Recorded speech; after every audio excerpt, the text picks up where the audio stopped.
रूपा और शेखर सरिता विहार में रहते हैं। वो अपनी जिंदगी में बेहद खुश होते हैं। दोनों का शौर्य नाम का एक बेटा भी होता है, जिस पर दोनों ही अपनी जान छिड़कते हैं। शेखर, अब तो आप शौर्य को अपनी गोद से नीचे उतार दीजिए, उसके सोने का टाइम हो रहा है।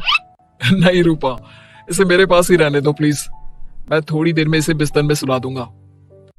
लेकिन कल सुबह आपकी ऑफिस में मीटिंग भी तो है ना, और इसके लिए आपको कल जल्दी भी तो निकलना होगा। जाइए, आप भी जाकर सो जाइए। क्या यार, अभी तो मेरी गोद में आया था मेरा बेटा और तुम उसे लेकर जा रही हो। बाद में कर लेना अपने बेटे से प्यार, अभी जाकर सो जाइए। रूपा शेखर से शौर्य को ले रही होती है कि तभी शौर्य रोने लगता है। शौर्य को रोता देखकर रूपा उसे फिर से शेखर को थमा देती है। आपका बेटा ना एक नंबर का नौटंकी है, बिल्कुल आप पर गया है वो। साफ बोलो ना, तुम्हें जलन होती है हम दोनों बाप बेटे का प्यार देखकर। पहले बड़ा तो होने दो तुम शौर्य को, फिर देखना वो सबसे ज्यादा मुझे ही प्यार करेगा। देखते हैं। ऐसे ही दिन बीतते चले जाते हैं और एक दिन कैंसर की बीमारी के चलते रूपा की मौत हो जाती है। अब शौर्य 3 साल का हो चुका होता है, जिसके कारण उसकी दादी शेखर पर दूसरी शादी का दबाव बनाने लगती है। शेखर, शौर्य अभी बहुत छोटा है और उसे इस समय एक माँ के प्यार की बहुत जरूरत है। माँ, मुझे दूसरी शादी नहीं करनी। क्या पता जो दूसरी औरत आएगी वो मेरे बेटे को एक माँ का प्यार दे या ना दे। तो रूपा की छोटी बहन वैशाली से ही शादी क्यों नहीं कर लेता? वो तो शौर्य को एक माँ का प्यार पूरा दे सकती है ना। मैंने कहा ना माँ, मुझे दूसरी शादी नहीं करनी, और अपनी ही पत्नी की बहन से तो हरगिज नहीं। ऊपर से अगर रूपा देख रही होगी तो वो क्या सोचेगी? अपने लिए ना सही, लेकिन तुझे शौर्य के लिए तो शादी करनी ही पड़ेगी ना बेटा। शेखर कुछ कहता उससे पहले ही अंजुमन उसे रूपा की कसम दे देती है, जिसके आगे मजबूर होकर शेखर शादी के लिए हामी भर देता है। देखो वैशाली, मैंने तुमसे शादी सिर्फ अपने बच्चे के लिए की है। मैं चाहता हूं कि तुम उसे एक माँ का भरपूर प्यार दो। शौर्य, आपके साथ साथ मेरा भी कुछ लगता है। अगर आप मुझसे शादी नहीं भी करते, तब भी मेरा प्यार शौर्य के लिए कभी कम या ज्यादा नहीं होता। शादी के कुछ दिनों बाद ही शेखर की माँ की भी मौत हो जाती है। वैशाली शौर्य को एक माँ से भी बढ़कर प्यार देती है। शौर्य को लेकर वैशाली का यूं निस्वार्थ प्यार देखकर शेखर को भी उससे प्यार हो जाता है और कुछ सालों बाद शेखर और वैशाली का भी लड़का हो जाता है। लेकिन इसके बाद वैशाली का शौर्य को लेकर बर्ताव बदलने लगता है। वैशाली, मैं देख रहा हूँ तुम आजकल शौर्य का जरा भी ध्यान नहीं रख रही हो। मुझे पता नहीं था कि आदित्य के होने के बाद तुम इतना बदल जाओगी। आदित्य मेरा अपना सगा खून है और शौर्य दीदी का, फिर मैं दोनों में अंतर कैसे नहीं करूं? माँ भले ही दोनों के अलग अलग है, लेकिन पिता तो एक है ना। अगर मुझे पहले पता होता कि तुम इतनी जल्दी बदल जाओगी तो मैं कभी तुमसे शादी ही नहीं करता। हाँ, तो किसने कहा था आपसे मुझसे शादी करने के लिए? मैं थोड़ी ना आई थी आपके पास, आपकी माँ ही आई थी मेरे घर आपका रिश्ता लेकर। वैशाली, मुझे तुमसे ऐसी उम्मीद नहीं थी। गुस्से में शेखर अपना पैर पटकता हुआ शौर्य को वहां से लेकर चला जाता है। पापा, मम्मा मुझसे प्यार क्यों नहीं करती? क्या मैं उनका सगा बेटा नहीं हूँ इसलिए मुझसे प्यार नहीं करती? मम्मा नहीं करती तो क्या हुआ बेटा, पापा तो करते हैं ना आपसे प्यार। कुछ दिनों के बाद, आज तुझे खाना पीना कुछ नहीं मिलेगा, चल चुपचाप से अपने रूम में जाकर सो जा। माँ, अब भाई को खाना क्यों नहीं दे रही हो? बेटा तू आराम से खाना खा, इस नालायक की चिंता मत कर। एक दिन खाना नहीं खाएगा तो मर नहीं जाएगा ये। अगर भैया नहीं खाएंगे तो मैं भी नहीं खाऊंगा। तू अपने भाई का भक्त क्यों बन रहा है? ये तेरा सौतेला भाई है, सगा नहीं जो तू लक्ष्मण बन रहा है। माँ, आपको इतना भी नहीं मालूम? श्री राम और लक्ष्मण सगे भाई नहीं थे।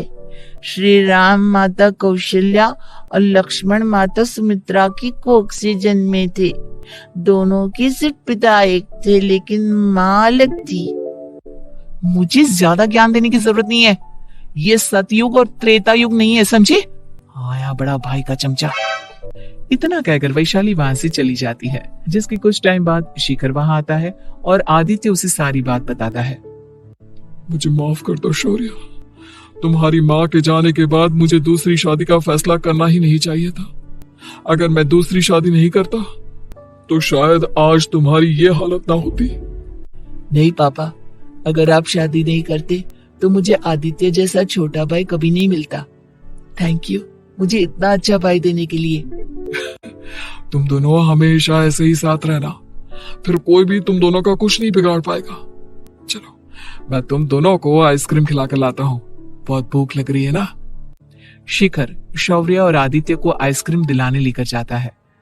वो दोनों को पार्क में खड़ा करके आइसक्रीम लेने जा ही रहा होता है, तभी तेज रफ्तार से आती हुई एक गाड़ी उसे कुचल देती है और उसी पल शेखर की मौत हो जाती है, जिसके बाद शौर्य की जिंदगी नर्क से भी बदतर हो जाती है। सुन रहे चिरकुट, इस घर के किसी भी सामान को मेरी मर्जी के बगैर हाथ मत लगाना। इन सब पर अब तेरा कोई हक नहीं है, समझा? ठीक है माँ, मैं आपकी इजाजत के बगैर किसी चीज को हाथ नहीं लगाऊंगा। चल जाकर अब पूरे घर की सफाई कर।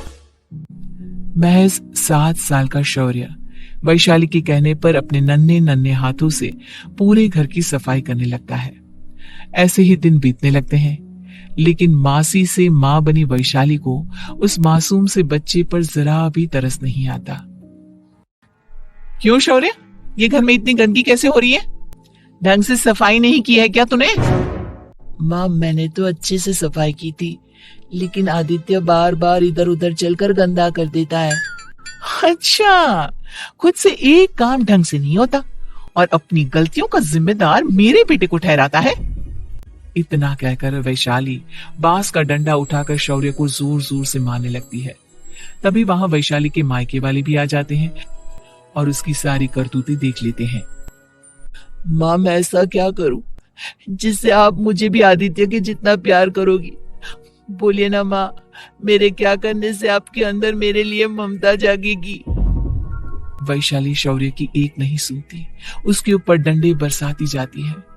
हद पार होते देख वैशाली की माँ उसका हाथ पकड़ती है और जोर से उसे थप्पड़ मारती है। यही सब करने के लिए तूने दामाद जी से शादी की थी? हमने सपने में भी तुझसे ऐसी हरकत की उम्मीद नहीं की थी। तू माँ नहीं, माँ के नाम पर एक धब्बा है। बस कीजिए माँ, आदित्य के इस दुनिया में आने से पहले मैंने इसे बहुत प्यार किया था, लेकिन अब जब मेरी खुद की औलाद है तो मैं किसी और के बच्चे से प्यार क्यों करूं? अरे नालायक औरत, जिसे तू किसी और का बच्चा कह रही है वो तेरी खुद की सगी बहन का बच्चा है। बहन है तो क्या हुआ, मेरे अपने बच्चे से बढ़कर तो नहीं हो सकता ना ये कभी। अगर यही बात थी तो तू हमें पहले बता देती, हम शौर्य को अपने साथ ले जाते। उसे इस तरह प्रताड़ित करने की क्या जरूरत थी? अगर आपको लेकर जाना है ना तो ले जाइए इसे, मैं नहीं रोकूंगी। नहीं माँ, मुझे कहीं नहीं जाना, मुझे आपके साथ ही रहना है। मैं तेरी कोई माँ बाबा नहीं हूँ, तेरी माँ मर चुकी है, समझा? अब निकल जा मेरे घर से। माँ अब बहुत गंदी हो, मुझे भी नहीं रहना आपके साथ, मैं भी भाई के साथ ही जाऊंगा। अरे तू क्यों जाएगा, तू तो मेरा सगा बेटा है, जाने दे इसे। हम यहाँ ऐश से रहेंगे, तुम्हारे पापा बहुत सारी जमीन जायदाद छोड़ गए हैं तुम्हारे लिए। नहीं माँ, मुझे भाई के साथ जाना है। आप अच्छी नहीं हो, आप बहुत बुरी हो, आप भाई को बहुत परेशान करती हो। देख वैशाली, तुझसे ज्यादा समझ तो इस मासूम बच्चे में है। ये तेरे बुरे कर्मों का ही नतीजा है, जो आज तेरी सगी औलाद खुद से तुझे ठुकरा रही है। आदित्य, तुझे इस शौर्य ने भड़काया है ना मेरे खिलाफ? नहीं माँ, मुझे किसी ने भड़काया नहीं, पर मैं सब देखता हूँ, सब समझता हूँ। भाई बहुत अच्छा है, वो आपकी जैसा नहीं है। चलिए नानी। इतना कहकर वैशाली के मायके वाले आदित्य और शौर्य को अपने साथ ले जाते हैं और इस तरह वैशाली बड़े से घर में अकेली पड़ जाती है। 2 बेटों के होते हुए भी आज उसे माँ कहकर बुलाने वाला कोई नहीं होता। वीडियो को लाइक करें और ऐसी ही मजेदार कहानियाँ सुनने के लिए चैनल को सब्सक्राइब करें। धन्यवाद।